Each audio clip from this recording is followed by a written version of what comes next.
Hello everyone, my name is Girlfriend. I am doing a podcast YouTube streaming thing today called Leather and Laces with Girlfriend, and I have a very lovely leather woman here today with me who I absolutely adore and enjoy everything that she does and her leather journey. As a friendly reminder, this interview is 18 and up only, so if you're under 18, please go seek out scarletteen.com. And not really sorry to leave at this time. If you're over 18, please, you're more than welcome to join. You're more than welcome to ask questions. If you're on TikTok, come over to Twitch. We can answer all your things. That's why you guys get the boring camera. I'm sorry. But I have a very lovely leather woman today, and again, this does not reflect any contest that one might be affiliated with or my contest that I am either self-opinions of this person. And today I have Ma'am Noelle, or Noelle Ma'am. Noelle Ma'am. Noelle Ma'am. Because I always will be Noelle first, and if you have to call me something, you can call me Ma'am. Yep. All right, perfect. And see, I even brought little cards. Oh, look at you. All right. And who are you? What are your pronouns? She and her. Very nice. And what are we cleaning today? This was a harness that was made for me by a leather master back in 1995. Mm-hmm. He was one of my mentors, and there for the beginning of the leather world. Fun. How fun. And this has never been cleaned before, right? Nope. Never been cleaned. It's in its original state. Oh boy. Okay, so we're gonna do some start cleaning on this, and you are gonna clean it together, and so we're gonna learn some things together. So I've got a 1 to 10 alcohol solution here to help with the rings, because we're gonna get to those guys first. All right. So we're gonna just take a little rag, and I'm gonna soak it in the 1 to 10 alcohol. And as we're going, we get to talk and insert all the fun things. And you're just gonna go ahead and clean the rings and rub them through, and a lot of this gunk should start coming off. Okay. So I'll let you start on that half, and we meet in the middle. Sounds good. So I guess it's a big piece. It is. Apparently, it was bigger. It was to my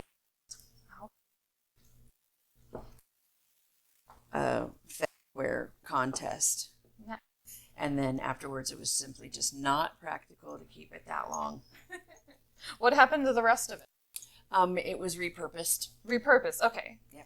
The leather can be reused and recycled. It's also good to go shop at your local store for already broken in leather. Someone took it to the straps and the metal, and they were repurposing it into a belt or something similar. So we're just going to scrub this guy.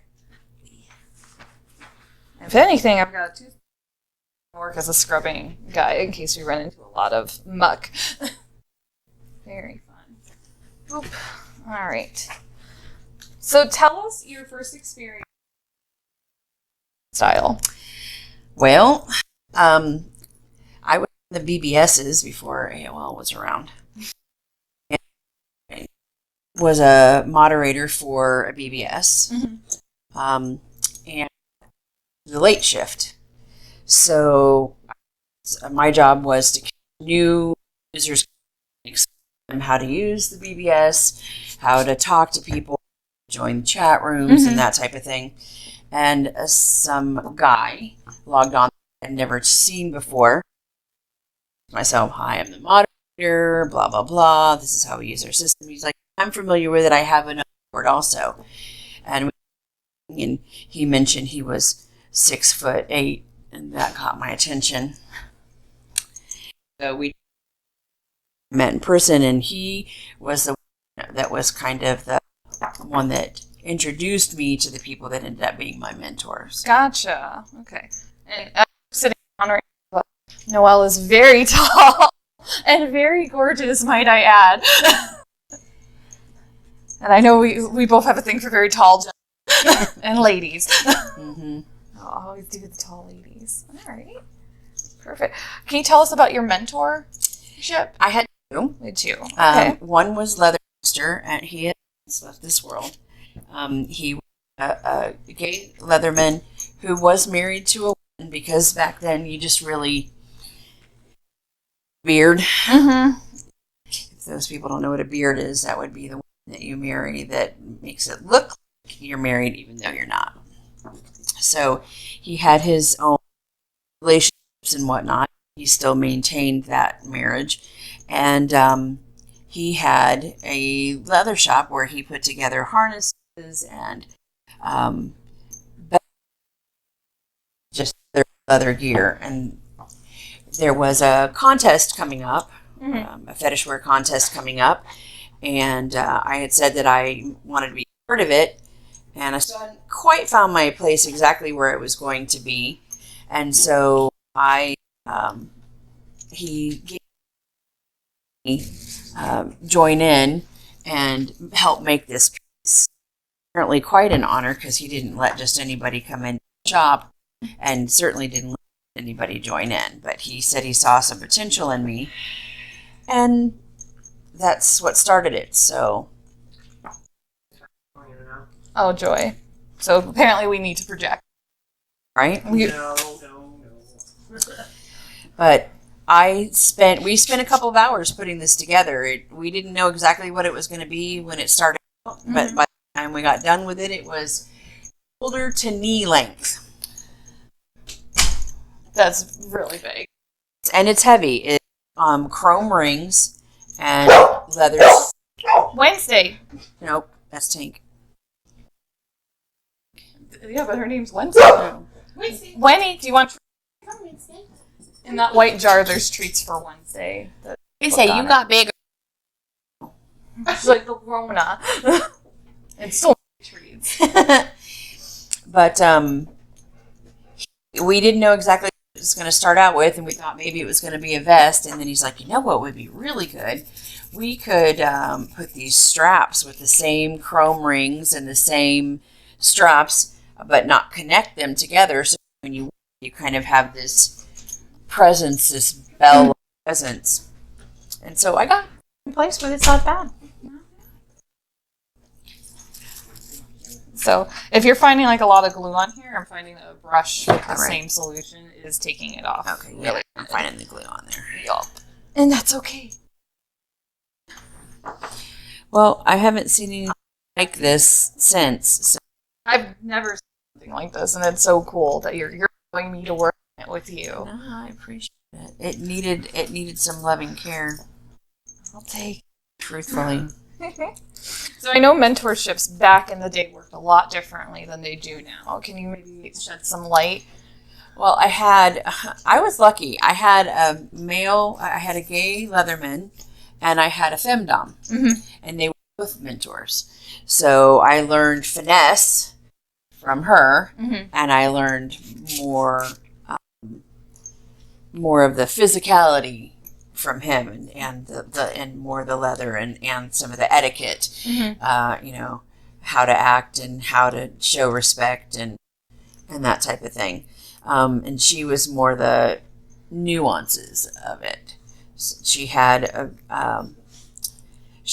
male, and so I learned from her how different it was to deal with a male submissive under a leather, and a male submissive under a femdom. So I was thankful, though, when I look back on it, that I had the opportunity to get two different versions. And so my style is very much a mix of that, I think. Yeah. I've always seen you with other partners and such. Always been very respectful of their boundaries, and you also make them scream in lots of fun ways, like while I'm sitting in 50-degree weather trying to space out and they're just hearing screaming, and I'm like, nope, it's happening and it's okay. Well, I mean, isn't that why we do it, for the reaction? I think it is too, in the scoring. Yeah, I think the home are probably my favorite parts. I do like sitting on my marks. That's always my favorite thing to do, is to sit after like a good weekend. Like, oh, I'm so happy again. Well, and not only that, it's also fun. Marks are like, look, I got a mark here, and oh wow, I got a mark here. So watching them, compare their marks is interesting. Yeah. You just sit back and grin. So you are definitely way more in your lifestyle journey. I tried being submissive in the beginning. It didn't last but 2 weeks before I was like, this is not who I am. So I went to Leather Master, Mistress Lynn, to them, teach me, Mm-hmm. and they did. And so I had a couple of submissives, eclectic choice of them. I had a gentleman who was an ex-drill sergeant who asked me to force him to wear women's clothes. Mm-hmm. Now, this is back in the 90s, so still not terribly accepted. Yes. But I had a female submissive who was more the masochist. And so one night when he wanted to go out dressed as she, Mm-hmm. I grabbed my female submissive and we dressed him up and made him go to the bar. Fun. Yep, he had a grand old time. And because he lived in a different area from me, I couldn't always be with him personally. So we spent a lot of time on the phone or pagers because This made me feel really old because I was early one when pagers were still Yeah. around. Well, you feel old. I was actually using them. I was the walking phone book. Like, hey, do you have so-and-so's number? Yes, it's blah, blah, blah, blah, blah. Now I can't even remember my partner's phone number.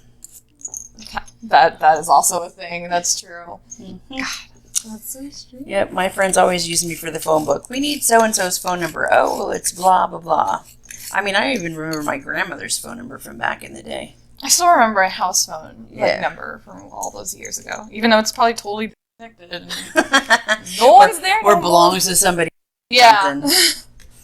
Yeah, no. Lord. I did not realize he glued those. Yup. That's new information. Okay. Well, some of them used to move freely, so I don't know. It's just the glue wearing down over time and peeling back to make sure we make sure we have it this sticky. I know if glue does come off. I do know a great leather worker, Kiltman or Mr. Boot Black, who can come help us. Yeah. I've got some tack glue, but not much. I don't even think it needs glue after this, though. No, it needs a good scrubbing and cleaning. Yeah. Well, I mean, it's at least 26 years old. Yay! And it's definitely a unique piece. Yeah. When was the last time you wore this? It's, Don't tell me 26 years ago, because I'm going to cry. it's been a few years. When I first started doing security for Fetish Circuit, Mm-hmm. I wore it a few times. But that's been a little while. Gotcha. Now and then, on a rare occasion. So not very many people have seen this. You 5-6 years we've known each other. Well, and it's come down to a lot of DOMs don't think that harnesses are a thing for them, and this was always meant to be a harness. My Dom side. This was the piece that he made for me. You know, yes, for the event, for it to persevere later, and so I actually did it back then when we had our little events that were so much smaller than today's event. Yeah. They didn't even have names. We're getting together, you know, everybody wear your whatever. Your stuff. And so we did. Nice. It's definitely different. So I spent time with the two of them, learned different things. The leather and etiquettes and whatnot from Leather Master, and then a lot more of the sadistic stuff, which came pretty naturally. The sadistic stuff from Mistress Lynn. She was a little scary at times. She reminds me of Miss Deb. She like, but she was also quite sadistic. I was like, ooh, I didn't even think about doing that. She's like, oh, there's more. We can do better. It's one of those like fun things like where you egg on the bottom and just be like, we can do like add more spice into this for you. Mm-hmm. Is it a good idea? Probably not. Are we gonna do it anyway? Probably yes. So. Because that's what's fun about it. There's no end to the creativity. No, that's I think what's something I love about BDSM and kink is that there's so much creativity, so many ways to bottle. Yep. I mean, I have a shirt that says I don't need my toy bag to beat your ass, and my partner will attest to that. There are many times where I put the toys down and just use body words. Mm-hmm. Because, you know, I like the thud. I mean, so do we. Yeah. I like the reaction. I like the body-on-body contact and the energy exchange that you get. You can still get the energy exchange with toys, but sometimes the energy exchange that you get from just hand and elbow, knee, and whole body contact. In the right place. Right. Yeah. You have to know where to do it. Yeah.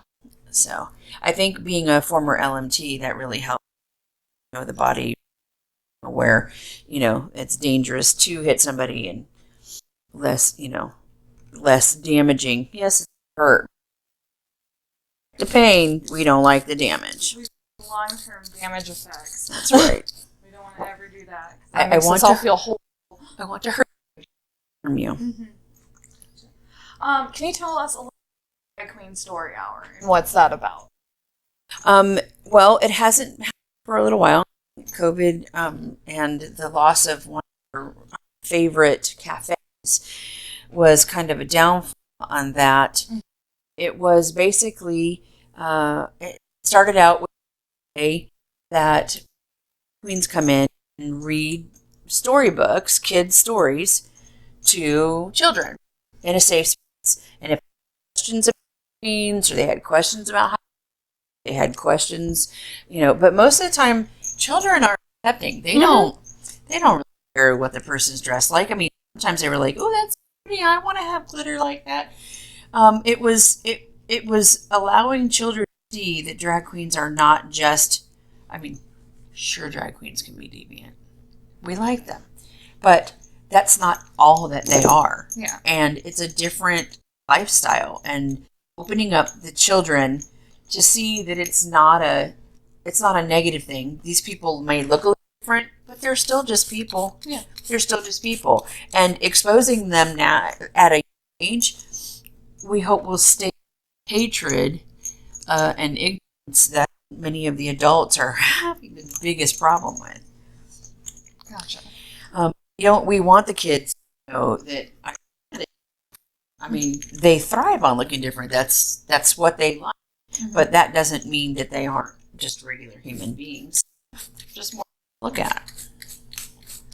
And many of the kids in there, you couldn't even tell they were talking to a drag queen. They just wanted the stories and how vibrant and how, you know, how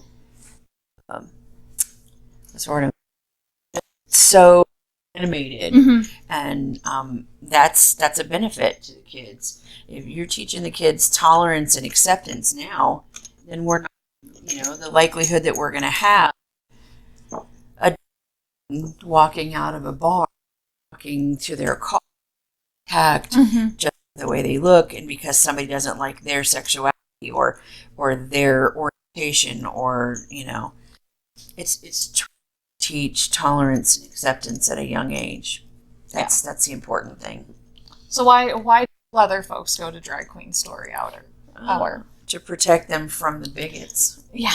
I stood at many different drag time story hours.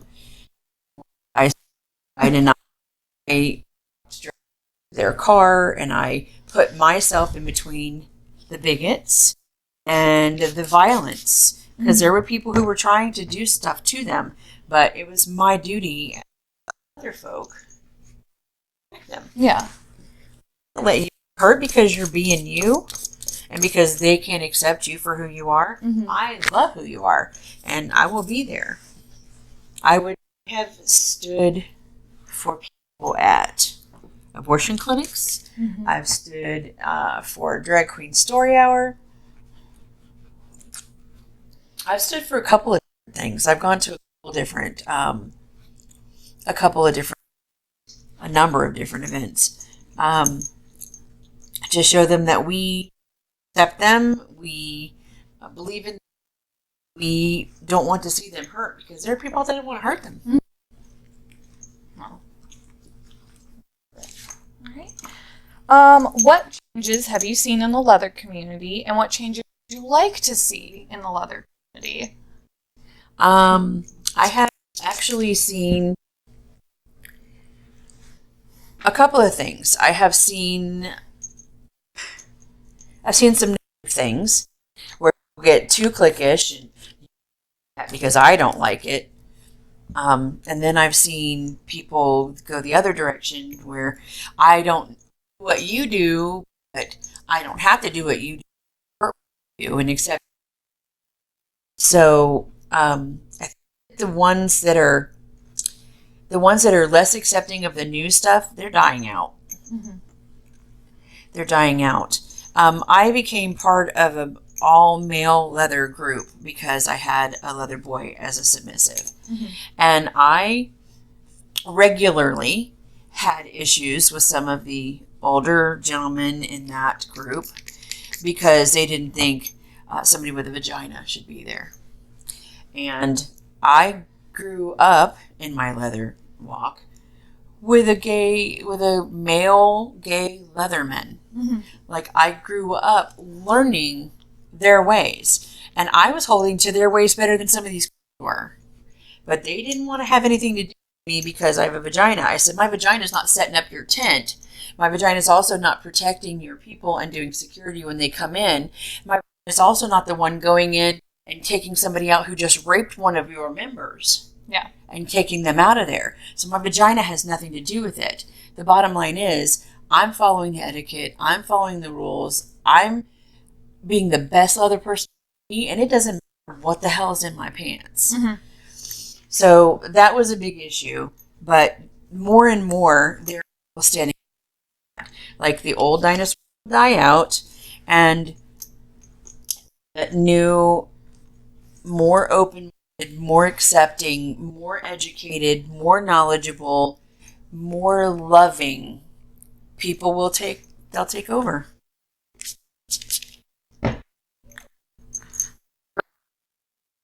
I'm having a little struggle over here. Yeah, they are gluey. You didn't think you would be cleaning with me today. Yes, I did. Yes, I did. I Okay. came here knowing. I just didn't know we were going to have. I didn't know this was glue. So Yup. I don't remember him putting glue on here. It's probably from the back of this, like where everything's stamped in, and Yeah. it just over time it leaks. Yeah, it did. It happens. I haven't even gotten to that side of it. I've gotten to these guys. I still think you're doing better than I am. I'm scrubbing. It'd just be the Mexican me. Hard worker. Hardworking Mexican scrub leather hard.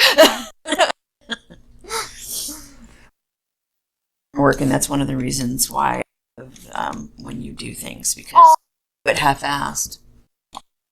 And you don't say you can do something you aren't sure you, and you do the best you can do, and you let people know, like, this is what I did, and that makes a difference. You take pride in your work, and that's important. I'm also constantly learning and growing about my work, Well, which I know what a constant thing. But at the puppy convention, I had one of our friends come up to me and was like, "Hey, like, the lettering on your sash is a little yellow," and I was like, "Okay, like, well, what would you do different?" And he's like, "Well, I don't want to tell you."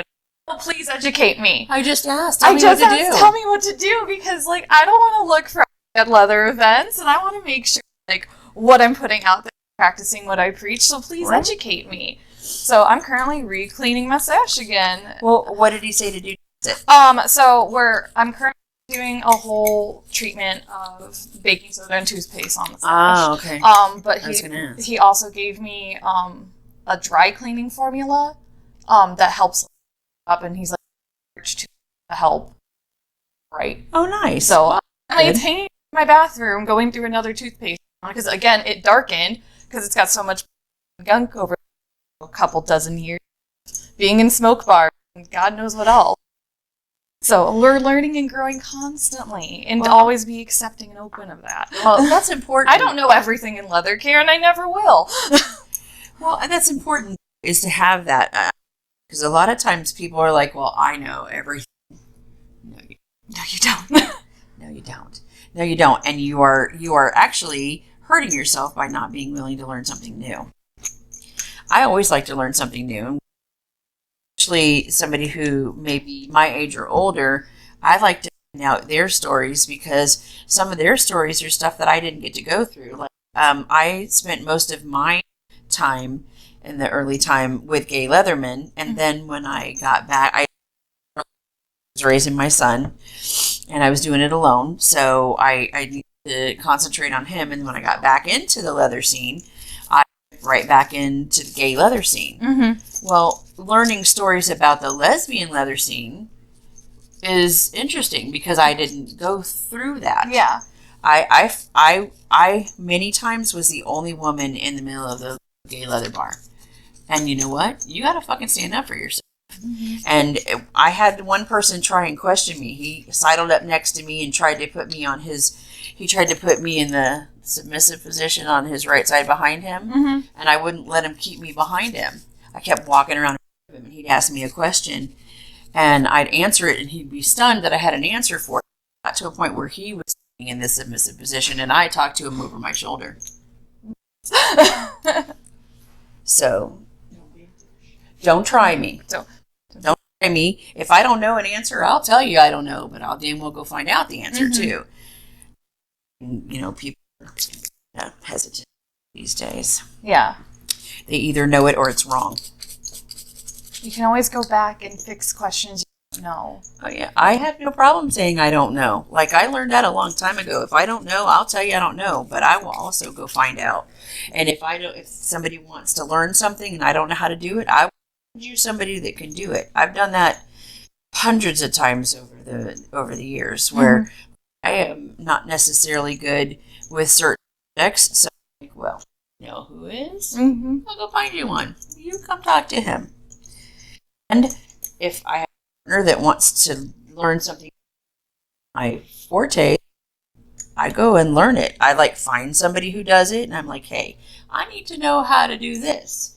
Like, Florentine has always been a hard thing for me. Mm-hmm. I swear, my brain is not wired for Florentine. It's just not. I've tried it.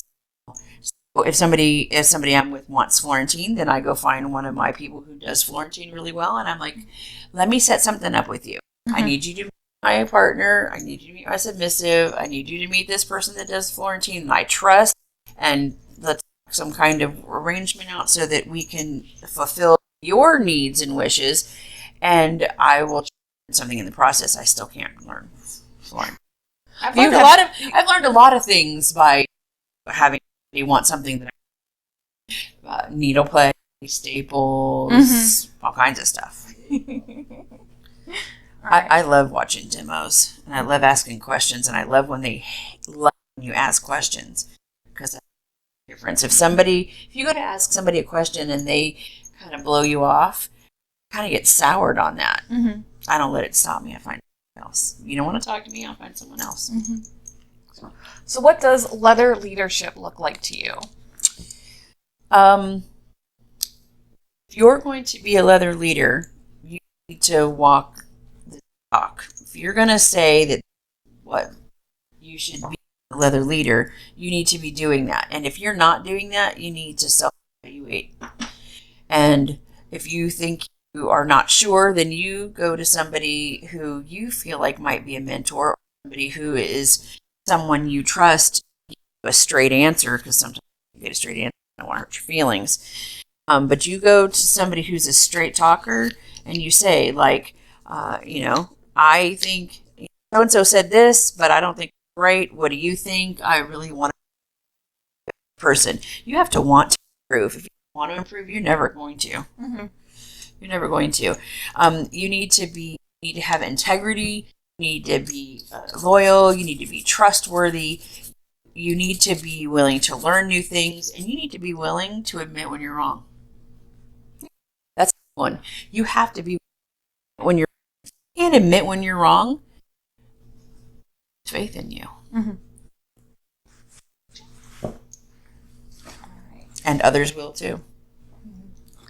How can one be an queer community? An interesting one. There are so many ways that you can do that. You can stand up for them, but you have to remember that you're not coming in that situation. So be supportive, but don't be supportive like don't do it for selfish reasons. You have to put thought into that if you're going to be an ally. Are you willing to argue with or stand up for these that you are not actually a part of? Are you doing it for the right reasons? Are you doing it because you believe in them? Are you doing that because you want to support them? Are you doing that because you just don't like the people that have the problem with them? Like, go to events, be there, help raise money for events that are helping other people. If we've got a charity because in the community has cancer, let's say, and they're pushed to try and help with that, but don't help them with that because they're a human being. You have to just remember everybody is a human. Everybody has good things about it, but an ally for selfish reasons never turns out good.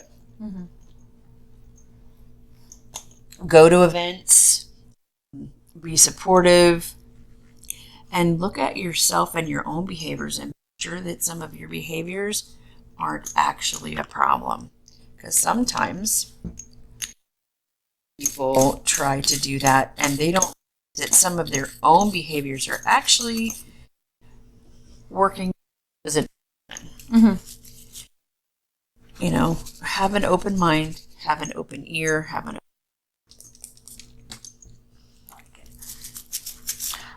Speaking of events, what has been your favorite event you've ever gone to? I've been to a few. Dozen. Yeah. We hung up a bunch of the tags and whatnot in my home dungeon, like judge tags and my so like there's a whole of a bunch of events I've been to. I like Florida British Pride a lot. I liked it a lot, and I mean I went to it when it was Tampa. When it was being held at the Flamingo, I went to it. I mean, I've been going to it for years. Very, very sad to see it end. They were the first ones to have the puppy contest where we got Akis and his puppy flag. I have his that. Critter Pride flag. Yep, Critter Pride flag. Yep, and I have that. I have a number of pins that are not on my vest yet. I've got flip-flops. I still put my 2018 for that one, and I have his Critter flag pin that still needs to go. I have quite a few pins I need to initiate on here, but I haven't really had events to do it, and I kind of like to do it in a traditional fashion. Gotcha. But Florida Leather Fetish Pride was really one of my favorites for more leather things. You're looking at a relationship type one. The PE, I don't know about kept up COVID, but FPE was great for classes. A lot of classes that were very useful, very helpful, very informative, educational, and I liked FetCon. Even though it was stand and model S&M, not our S&M. Yeah. Yeah. They had a lot of great vendors, and and I mean, I know I was in the dungeon most of the time, but their dungeon was really good. Nice. It was a lot of fun. I had so much fun in the FedCon dungeons. I wonder why. Well, from a DM standpoint, and I am one of those people that watches everything, so it is hard to get things past me when I DM. It always kept me on my toes. I was never bored. This is true. I was never bored. Explain DM. I was there to make sure that people who didn't belong in the scene didn't walk into the scene, keep people from stepping too close to it and trying to keep them from getting injured, and also did a bottom issue with top, because in that particular convention, some of those people were tops or bottoms, to make sure that they were safe for safety, for safety people out of spaces, and to make sure that they didn't have cell phones out and taking videos where they weren't supposed to. Yep. So I pretty much never stopped moving while I was in there, and I see stuff. I surprised people all the time. They had no idea that I could see that they were walking up next to me, and I would have my arm out, and they're like, "I didn't even know you knew I was." I'm paying attention. You DM in like worker and such like that, and it's honestly so fascinating that people don't notice you're there. And like how you're ninja. You are like a ninja, and it always shocks me. I'm like, "Ooh, wait, watch this happen. Watch how she everybody." I have a ninja ability. I don't know how that happened, but I'll step up next to and they didn't even know I was coming. And I have put my hand out to people getting ready to walk into a scene. Yup. But, you have to. I've been doing that for a long time. Since Wow. Yeah. I started that with fetish. I'm surprised you didn't start DMing earlier. Well, I was out of. I was raising my baby. son, and so when I came back, I actually came back into fetish circuit. I'd been singing with a band, and I decided to split from that band. And Edwin, who is the owner of Fetish Circuit, said, "Come work for me." So, and I learned a few things there too, because my style of play is different than other people's styles of play. And I had one instance. I'll give you a for instance.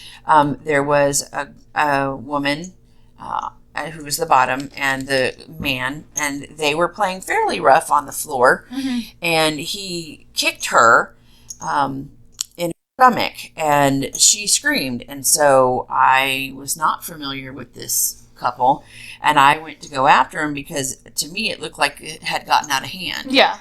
But Edwin stopped me and he said, "No, that's how they play. They do have a safe word that they actually use."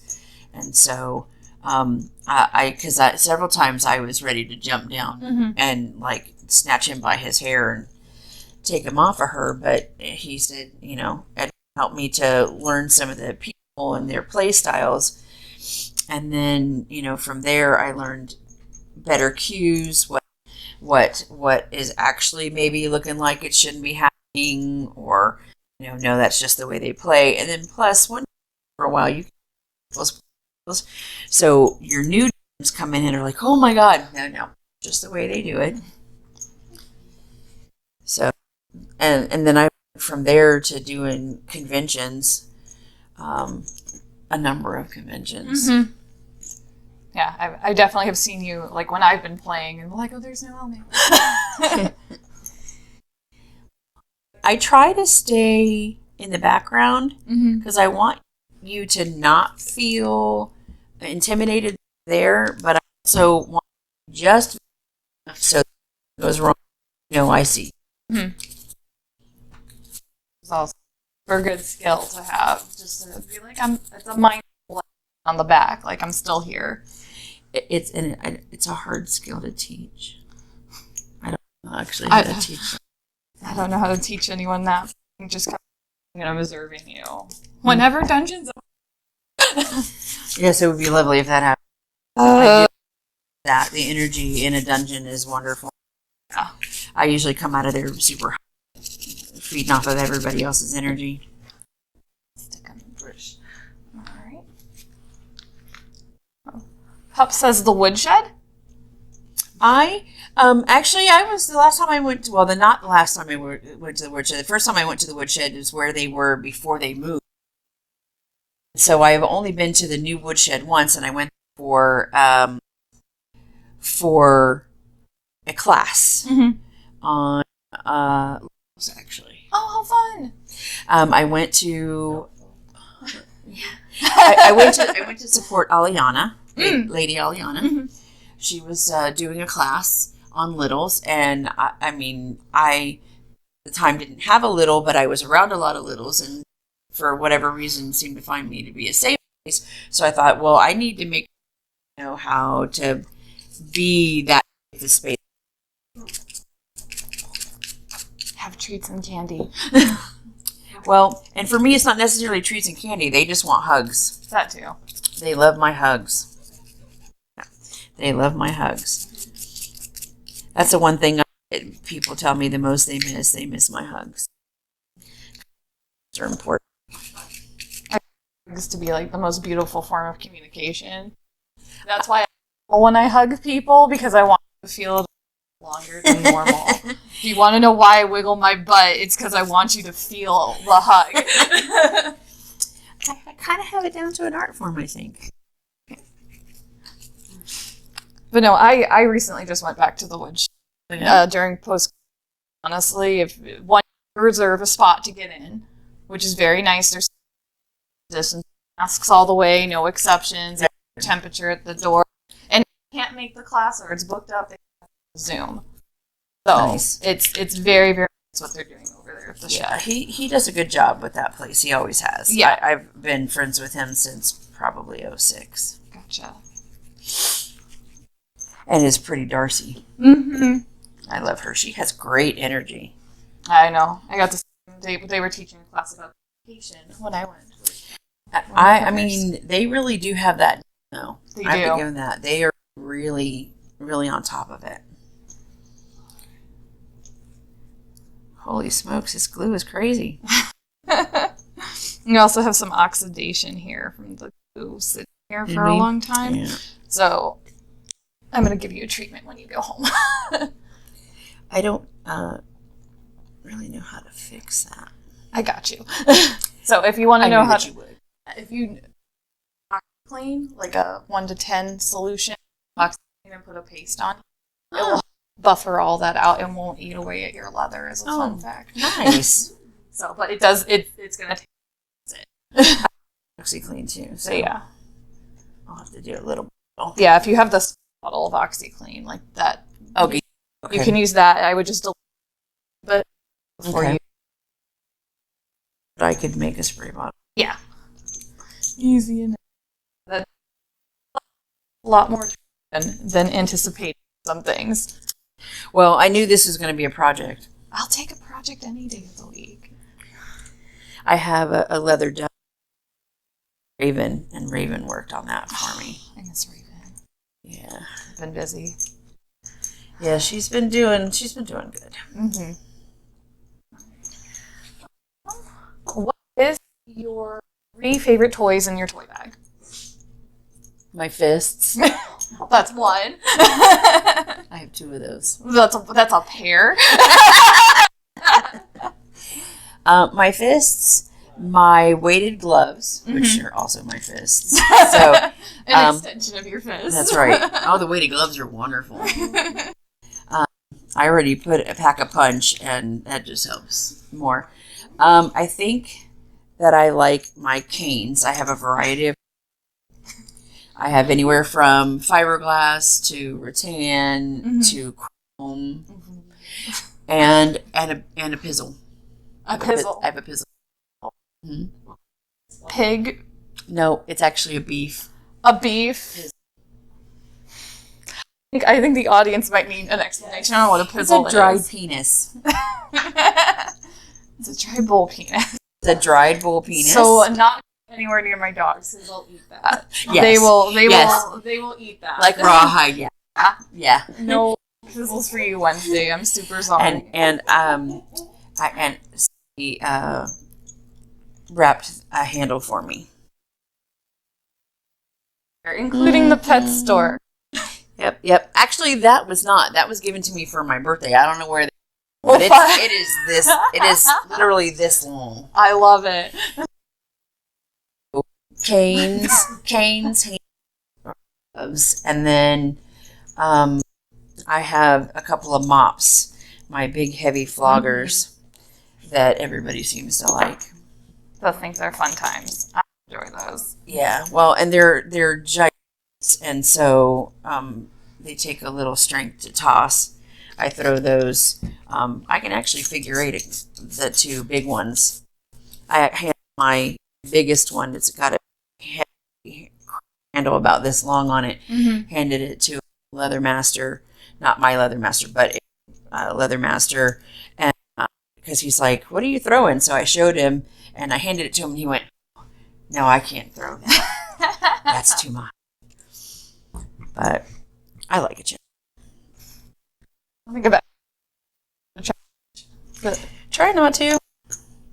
I haven't did it. Well, and if I don't know how to do it, I ask and I learn how to do it. That's important. You never stop learning. You can never stop learning. You'll never know everything. Be willing to accept that you'll never know everything. Because if you act like everything, you're gonna lose the audience. And you're going to lose their trust. And trust and communication is a huge, is a huge. Did you need me to go between eggs and fish it out? Wait, let me drop it. It's trust and communication is an absolute must. Without that, you're liable to hurt somebody, and you can hurt somebody in more ways than just physical. You have to be ready as a top or even a bottom to deal with mental manifestations and mental health issues. Like, what if you're playing with somebody, do something, and it triggers a flashback from abuse? Are you ready to handle that? You have to be ready to handle that. And so, time bombs. I can tell you how many landmines I've walked into, but you have to be ready to take responsibility for it and be there for it and follow up on it. You can't just be like, "I'm so sorry I did that for you." Yeah. Like, you brought that out. Now you're responsible for following up on it and helping to take care of it. Yeah. How important is aftercare for you? Depends on the person. Depends on the person? Yep. I had a submissive who didn't need it. I got done beating his ass, and I let him down out of the cuts, and he'd clean things up and go back to the party. And I've had bottoms that need a blanket and a curl up and a hug and a cry and a passy and some chocolate and a drink, and it just depends on the person. But that's something that you need to have talked about before you even start playing. Like, what are you going to need for? Oh, we're gonna. I know it's heavy. I mean, I don't generally need aftercare, but I have actually needed aftercare too, and a lot of people don't think that I do. I burn a lot of blood sugar because I will hurt myself, not either way. Yeah. But I'll hurt myself, so I've got my own to deal with, and pain eats blood sugar. Well, I have low blood sugar, so I have to warn the people that I play with that if we get done playing and I seem a little spacey, the glucose tablets are right here in this pocket in my bag. Give me a couple of those, and I'll be good. And then sometimes aftercare can be days later. Like, you check in with them a couple days later and say, "Hey, how are you doing? Do you need to talk about anything? How are you feeling? Are you drinking enough water? Are you doing some self-care?" So you have a responsibility with people that you play with, unless you negotiate ahead of time. This is what we're doing, and then you're on your own. Now, I don't ever do that, but that's just not my way. I've actually aftercare for other people who've played, because out after they're done playing, and as a DM, I'm watching those people too. I've had to do aftercare for other people because the tops didn't bother. Yeah. They got done and walked away. Well, when you do pickup play, that can be a problem. Mm-hmm. But after everybody need it, some people don't, and some people need it for days, and some people need it for 15 minutes. I had one submissive that after I took her down, she would cry up in my lap and cry for 2 minutes, and then she was good. Nope. she would, curl up on my lap, because, I often tend to be smaller than me because I'm not exactly a little person. I wish I could cuddle you. I do strength or the height for that. Probably not. Noodle. Probably not a thing that'll happen. But she was a small enough to curl up in my lap, and she'd cry in my neck, and then after, you just cuddle them and tell them everything's okay, and tell them how proud of them you are and how good they did, and then when they straighten up, she'd jump right up, she'd put the toys away, and party. Nice. So everybody's different, but negotiating that is important. Don't fail to negotiate that. Yeah. I think negotiations can change in the middle of play as well. Oh, yes. Yes. Absolutely. Which is also important to highlight and talk about. Well, one thing that I do, especially if I'm doing a pickup play, usually play hard with anybody I don't know. Mm-hmm. I'm playing with somebody I do know. I kind of know their style. We still talk about no-nos and you can't hit me here. I have nerve damage. Mm-hmm. I have this or I have that, and I have them do something. Or I check on colors. How's your color?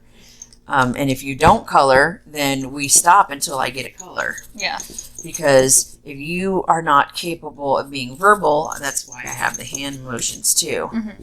Because some people are verbal. Yeah. For those tuning in, the color system is red, yellow, green, black, or Mayday, which is the stoplight system.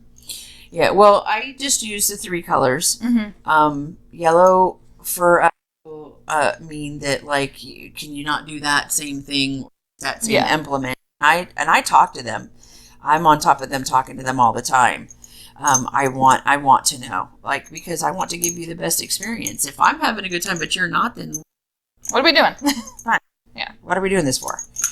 And there are people who will just take whatever the top gives them because they are afraid to speak up. Speak up.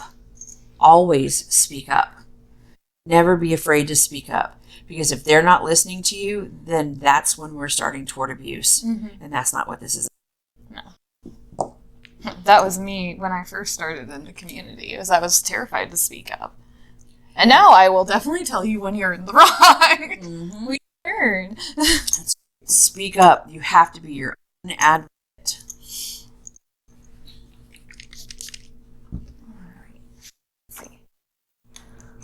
Can you tell us the difference between motorcycle leather and bar leather? Again, that's different, depending on what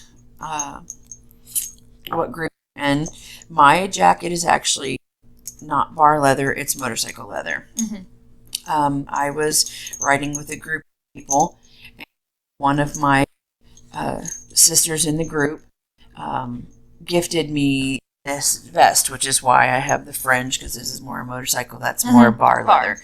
And it's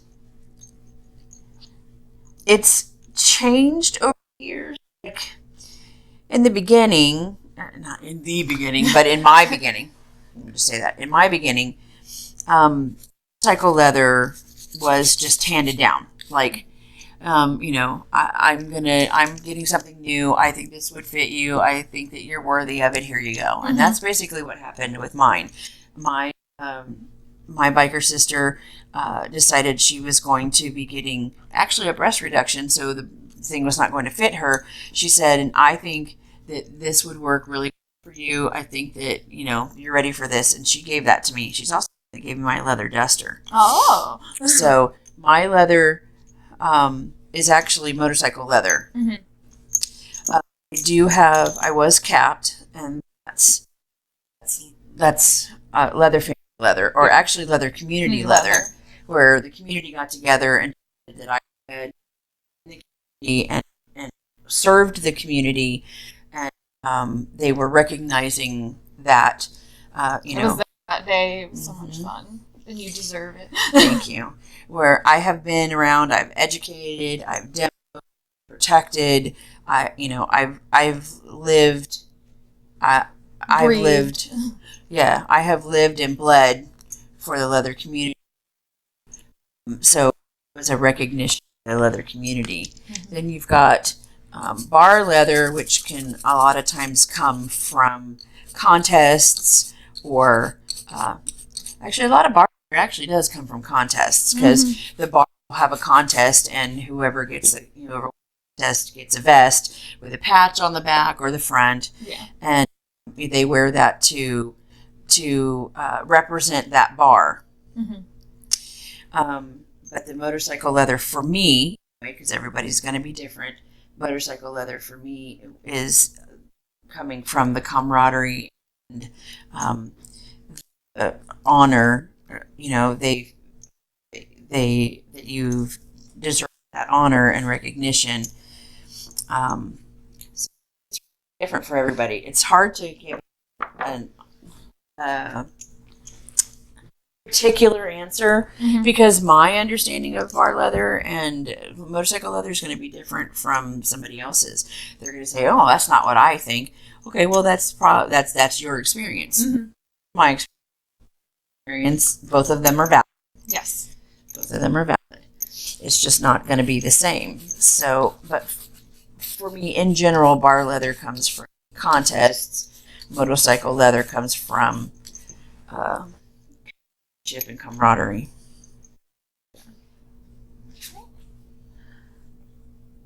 What is a piece of leather that you own and means the most to you, and why? This. Perfect. This harness, because my mentor made it for me.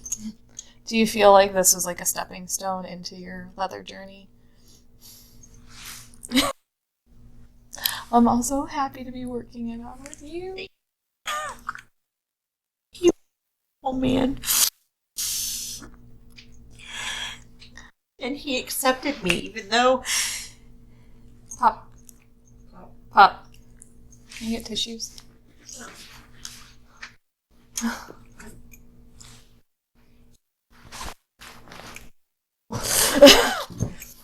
He accepted me, even though I was female. Mm-hmm. This is in the middle 90s. Gay leather's only been out for just a couple of decades before that. And he saw something in me that he thought was good. And he worked with me. And he said he didn't really ever let anybody help him make his pieces. And when he asked me to help and told me he wanted me to help make it, makes it special. Mm-hmm. We lost him to cancer, I believe. Mm-hmm. And unfortunately, I had a so I didn't find out about it till later. But, Jim that sells a lot of stuff at our events, mm-hmm. he used to work with Leather Master too. And a lot of his stuff was stuff that Leather Master taught him. Oh, wow. So, at Fetish Circle, we reminisced and whatnot. That's when I found out. That's how I found out he was gone, because I'd lost touch. But, has some stuff that he got from Leather Master as well. Wow. So that's my connection to way back then. Mm-hmm. That's the only one. Because Grey Wolf is gone. Grey Wolf was another one. Was another gay woman that that took me and his partner Dauphin at the time. I know that I lost Wolf to AIDS in the late 90s, I think, almost 2000. But he'd been with his partner, his husband, for like 20 something years. And he was quite a loud as Topher. He was very outspoken. Wait, someone's louder than Topher? No, he's not quite as loud yeah. as you. I'm like, Yeah. hold on. He was Topher's loud. built a lot like Topher. But he had a mustache and some facial hair. He was amazing, and he used to work at a shop in Soho. My son and I lived in Soho, and it was the LGBT. It was like a coffee house on one side and like the adult stuff on the other side. So my son a lollipop and send him over to the cafe and go and look through the stuff on the nice on the adult side. So, but he loved my son. Oh, I met him before I got pregnant with my son. He had known him all his life, so he was a good guy. Those were the two most important people in my beginning were that actually brought me in and accepted me in the gay leather community when other people didn't. And they were the ones that gave me the strength to stand up to the bullshit that happened later. So they were wonderful men. I'm happy I get to help and polish his journey with you then. I'm really happy you are too. I can't get this one. That one's yours. Oh, that one. Fighting with me. It's fine. We've kind of met in the middle, which is good. I got quite a bit over here. I just don't. And I think I got this. Yeah, I saw that you got that big green. Yeah. I've been working back. Yes, that was, even though he was he was definitely the movie loving, so it shows right, sits right there.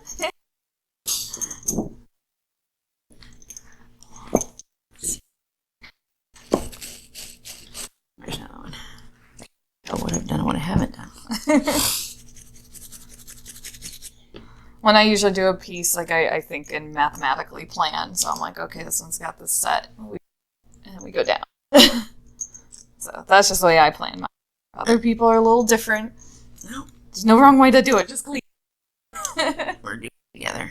So I got a question for you. Of course, yes. What is your favorite memory of me? Ooh.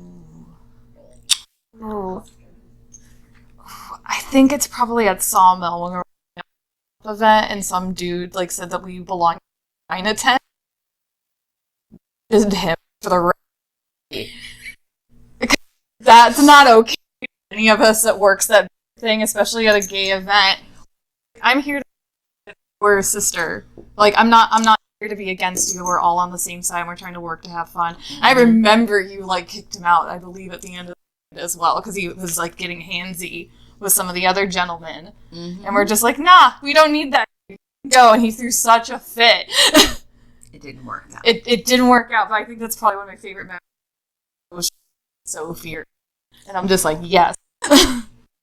I what I believe in, and I believe that you just have to be a decent human being. Hard. Yeah.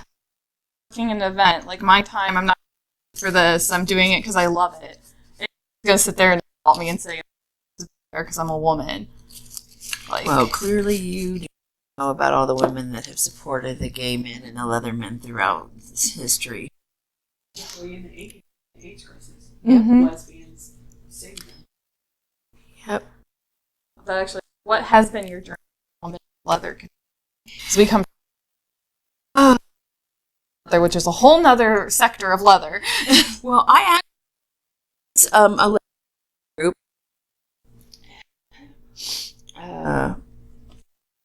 Leather Road, and it's run by Daddy Mo. And I went to a couple of those meetings before. Unfortunately, I don't remember what happened, but the group banded. Whole experience with was my trade. Most of my leather has been gay leather, and so I tend to follow a lot of the gay leather traditions, and which shocks some of the older use. And like I told you, challenge me questions. Why do you let talk? Why did you let you? Well, first of all, I allow my boy to have a certain amount of autonomy, and second of all, really that's your business. But third of all, he knows these people. He'll introduce me to those he thinks are worth it. No, you just it wasn't you. You're being bitter. So, but that was when I talking to his shoulder, and years later, he saw me. Oh, and he just like nothing was. Noelle, man. I'm like, you do remember that you tried to diss me, right? Yeah. I have a memory, even if you don't. But I played along, played nice. I was still respectful. I just didn't have to give him a lot of my time because you have not proven yourself worthy, and you by being not trying to beat me down for not being like you. Yeah. Don't beat me down for not being like you. We're all very different. And if you can't understand that, then I just need to put my time towards somebody who does.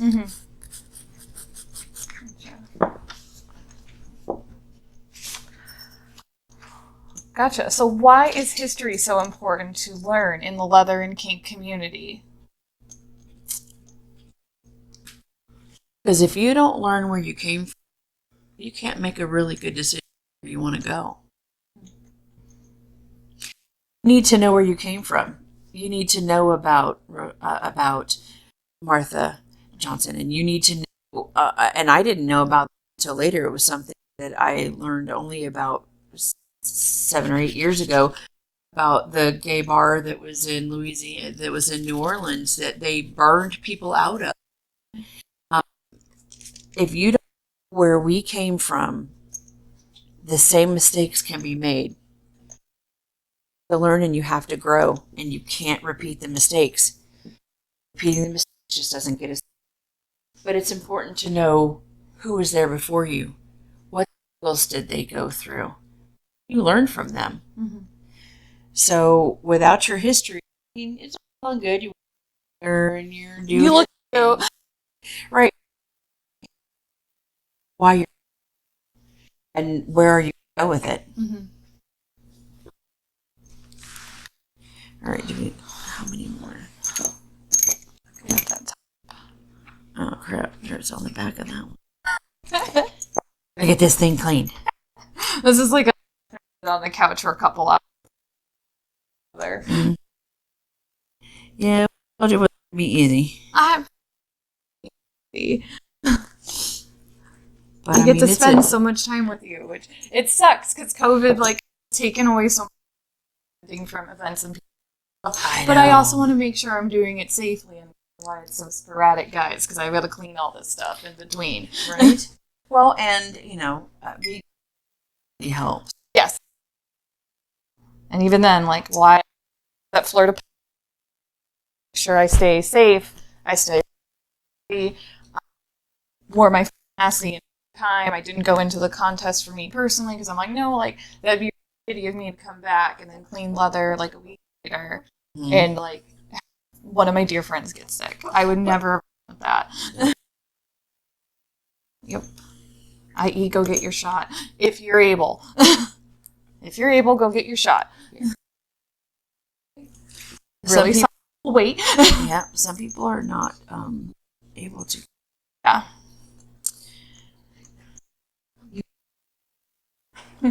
Wednesday's having the best day ever. Fun. All right. I think we've got it pretty good. Let this side down. There's going to be so much gunk. Even then, may help with to pull that off. And your gun's pretty safe for the leather. Let's see, where's the top of it? That's the fun thing with this thing. Which is the top and which is the bottom? I feel like I constantly ask those questions in community. Yep. I'm looking.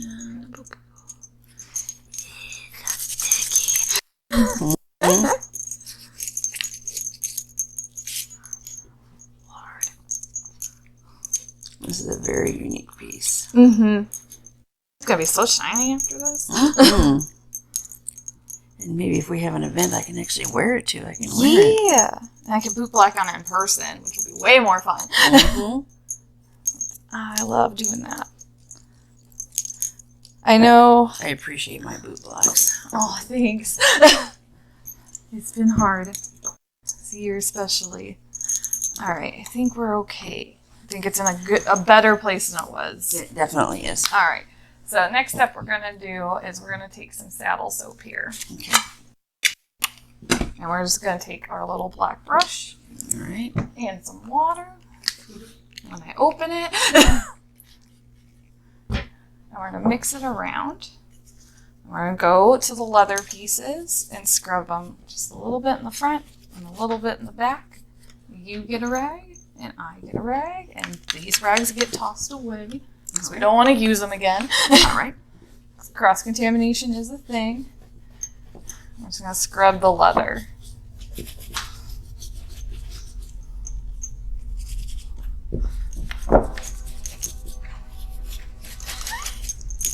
Hi, train. There's a train outside.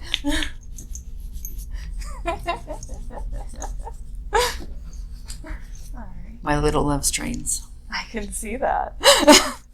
We also have, yeah, it's on the other side. It's okay. We also have guests today watching, like in person, which is super fun. It's alright. Alright. So what is consent in your form? All right. Consent goes both ways. Yes, it does. What is consent? Mm-hmm. All right. Consent is an enthusiastic yes. It's not a maybe or it's not an absence of no. It's not an absence of no. That's a big thing. And consent can be withdrawn at any time. It is not a forever thing. With my partner, every time we go to play in our dungeon, we go through consent. Mm-hmm. I think we might have to do one side and then flip it over. I think so too. Yeah. Well, It's an enthusiastic yes to what you're doing, and it can be withdrawn. It comes from both sides. That was something that was new for her. You would want something, and I didn't feel that it was safe enough to do, so I would say no. And that was a shocker for them. They were not used to that. Maybe as a top, I feel like that could be damn harmful. Now, I don't mind hurting her because that's the whole idea, right? Mm-hmm. But I don't want to harm her. So if I have to, you're asking me to do something and I don't feel safe with that, or I don't feel that, I don't feel that I would be comfortable doing it, then the answer is no. If they say, don't hit me on the right side of my leg, because they've had nerve damage, or just because they don't want to be hit on the right side of the leg, you don't hit them on the right side of the leg. Mm-hmm. And you don't keep trying to push them for it. You don't ask them like, well, maybe we need to push your edge, let's do some edge play. Let's push that. No. Unless they have consented to edge play, you don't get to do that either. Mm-hmm. Consent is absolutely 100% necessary, and it's an enthusiastic yes. I love it. If you aren't sure you have an enthusiastic yes, then the answer is still no. Because sometimes they don't feel comfortable saying no, because they feel like if they say no, maybe there's something wrong with them, they're failing, or which is a trauma response to something that's happened to them in the past. Yeah. My partner has a problem saying no, period. So we talk about things ahead of time, and there are times when I'm the one that calls it. Mm-hmm. Because they're not going to say no. I'm very, over time, we are learning to do, to do colors. It's taken some time for them to learn to do colors, to call a color. And there are some hard lessons to learn in that. Yeah. Because then you end up with a sore spot in that same spot, because I'm going to keep getting that spot until you give me a color. Like, you need to give me a color. This keeps us from being dangerous. Mm-hmm. Like, sure, we're playing with pain, but you don't have to harm somebody. Yeah. And if you're harming somebody, that's a problem. Mm-hmm. That's a big one. So much. That looks so nice. Did I put too much soap on there? No, it's fine. They're small little pieces, so Yes, they like any amount of soap looks like it's too much.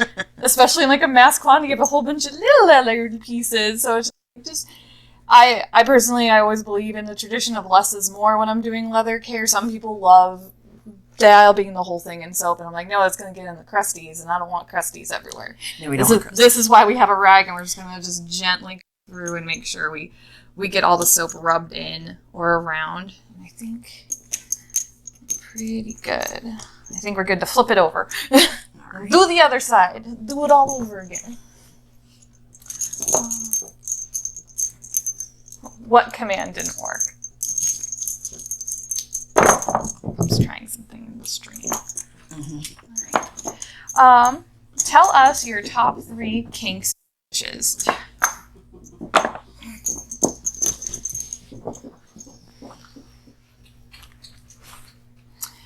I 100% live for the.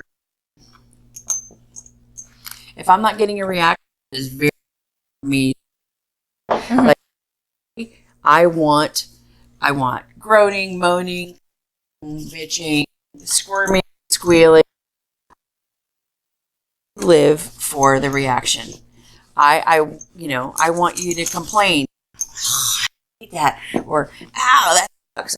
Well, you didn't say yellow, so we're gonna just keep doing it. I love the reaction. That is why I do what I do, because I'm doing something that I like to do because you like it. Yes. If you didn't like it, then I'm just being abusive, and I'm not down for that. So that's one. That is one. That's my top one. Like, I live for the reaction. I love the smell of leather. Yeah. I love the smell of leather. And the smell of leather always gets me excited. It gets me in the frame of mind. It's a turn on. I mean, we're doing a lot of this for turning stuff on, aren't we? I mean, let's face it. We do this because it turns us on.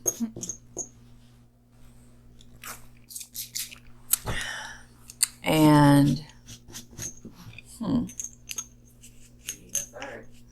I'm thinking.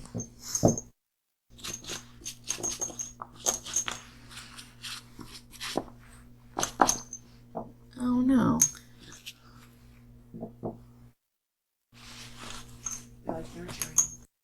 I do, actually. I consider myself a nurturing sadist. A lot of people are like, well, that's kind of oxymoronic. But not. I have on the cross and beating the holy out of you. I also take you down and cuddle you and make sure you're okay. Like, they get, because I'm a former LMT, they get their hands massaged, their wrists massaged from the things. I take good care of them. And if they have a problem later, they can always come to me. If they need cuddles, they always come to me.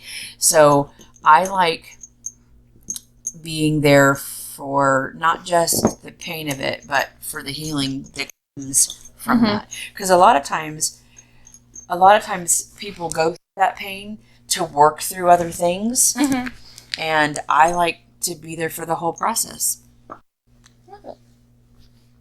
Okay, so now we're gonna. It already looks better. It does, and we're gonna make it look even better now because we're gonna use my favorite product, which is Ovenoff's Heavy Duty LP Leather Conditioner. All Get right. this at Amazon or on my website. I'm not plugging my kit, but you should buy it. It also helps me later for travel. But we did do a small test patch out in the living room, and this one was just the better one because this leather has not been conditioned at all ever. No, so she's a little thirsty. She is. She's a little thirsty. All right, so do we just use our fingers? What we're going to do is take our fingers and warm it up a bit. All right. Mm-hmm. And then we're just going to gently massage it into each leather piece. Oh, God. So I'm going to start from this end, and we'll meet somewhere. Let's try to find out where all the ends are. I found the... Oh, you got the open end. All right. I got the open end. So, and again, less is more. But best method I can tell you this. And just work it in very gently. And if you grab too much, just move it on to the next piece. All right. Now this is going to look so much better. Yes. I'm so excited. Well, throw that down there because we don't need it anymore. And I don't want to cross-contaminate things. Is BDSM and kink sexual? It doesn't have to be, but it can be. It does not have to be. Some people are in it for the masochistic, sadistic part of it. Mm-hmm. Some people, it's a precursor to sex. Some people get off on it. Some people don't get any sexual from it at all. It is very individualistic. You can't say that it's definitely one or the other. It's based on the individual and the individual's needs and likes and wants and all of that. Mm-hmm. So asking that kind of question can't be generalized because it is really individualistic. How do we make safe spaces for everyone in community? That's hard. Those are hard questions. Being informed on what is and is not acceptable. Having people who are there to protect and watch out for, like DMs, helping to provide that safe space. Come in without judgment. You got to come into that space without judgment. If you're coming into that space that, oh God, they like that, that's horrible. Well, this is not really the space for you. Mm-hmm. So respect, and somebody who, and some people that are there to help support that respect. And if they are not being respectful, to be removed from the situation. Mm-hmm. You're always going to have somebody who doesn't like something that someone else is doing. You don't have to like it. You just have to respect it. That your kink is not my kink is kind of flippant, but it also kind of works. Like, I don't necessarily get some other people's kinks, but I'm not going to poo-poo their fun. Yeah, they're yum. Yeah. Like, you like that? Does it make you happy? Cool, you do that. Yeah. I'm not going to do that because it doesn't make me happy. Mm-hmm. But you have to, set the rules ahead of time.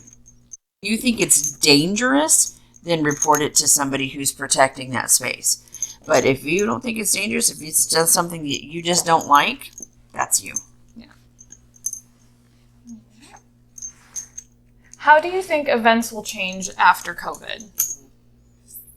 I think they'll be smaller. I'm hoping that they will put into practice social distancing and mask wearing. I realize that people are getting vaccinated, but you're still in a space with a lot of people. So masks are still necessary. I think that some people are going with the online stuff, but sometimes the online stuff doesn't feed our physical need. Right. So the idea that they have at the woodshed where they have to wear masks no matter what, mm-hmm. I think that that's going to become a norm. I think it's going to continue. Great time to find out if you have a mask fetish. Right? But I think that it's going to be necessary for people to be respectful of other people's spaces. And I think that they're going to need to... the more people who are vaccinated, the less likely the transmission will be there. But you still have to have the social distancing. You still have to have the masks because you can carry it even with the vaccination. Mm-hmm. So I think it's going to be smaller. I think they're going to limit the number of people. I think they're going to have to use the space in a different way so that people are not as close together. Because we've all been in dungeons where you're back to back to back against another scene. Yeah. They'll have to spread that out. But I think it still can happen, but I don't think it's ready yet. Not enough people are vaccinated, and with the Delta variant right now, it's too dangerous to have a large number of people indoors. Right. Yeah. If you want to have it outdoors, you can space it out a lot, but this is Florida. It's hot. Outside stuff in Florida, not as popular. And I don't know about you, but I don't mind sweating for a good scene, but I am not trying to float away on my sweat. I feel you. I feel you. Can leather and kink be political? Anything can become political. Anything can. I'm double checking our work. I'm using the light to see where it's I hitting where. appreciate you. Anything can be political. You can polarize it any way you want to. Mm-hmm. The bottom line is being respectful of other people's health as well as your own. Mm-hmm. That's really what it boils down to. And are you respectful of that space and its rules? Don't come into a place where you know you're supposed to be wearing a mask and beat up somebody because they're making you wear your mask. Don't go into a restaurant where the entire city is mandated that you have to have your vaccination card to get into it and beat up the hostess and put her in the hospital. Yeah. Don't go into a convention where they insist that you have a mask on and then get upset because you have to wear a mask. You knew what the rule was before you walked in there. Mm-hmm. Just do it. Yeah. If you don't want to do it, don't go. Is there any other organizations that you support in the community that we haven't touched base upon? Well, not necessarily the community, but I tend to support things like the Spring because they're a place for battered people, not just battered women, but battered people to go to get away from their abusers. Yeah, that one's in Tampa. There's the Casa in St. Pete and in Pinellas. There are a number of other organizations like that. The Leather Archives. In Chicago, it's great. Go. That's on my bucket list. Oh, it's so pretty. We do have a part of it down here in Florida. Mm-hmm. But the Leather Archives, that's our history, and they have a lot of really unique information there. And if you want to know where you're coming from, that's a place that you can start. Yeah, that's an awesome place to start. Yeah. My husband and I, we went there the last time I was in Chicago a couple of years back, and I just sat in their library, and I'm like, this is such awesome work and such beautiful pieces, and I'm just like, I need to come back, like, one day when they're actually open, because they were closed partially for an event. I'm like, I don't care, I'll pay to do half of it. I'm here now, and I want to do now. That's got a lot of our background, it's got a lot of our history. It's important to know where you came from. Mm-hmm. All right.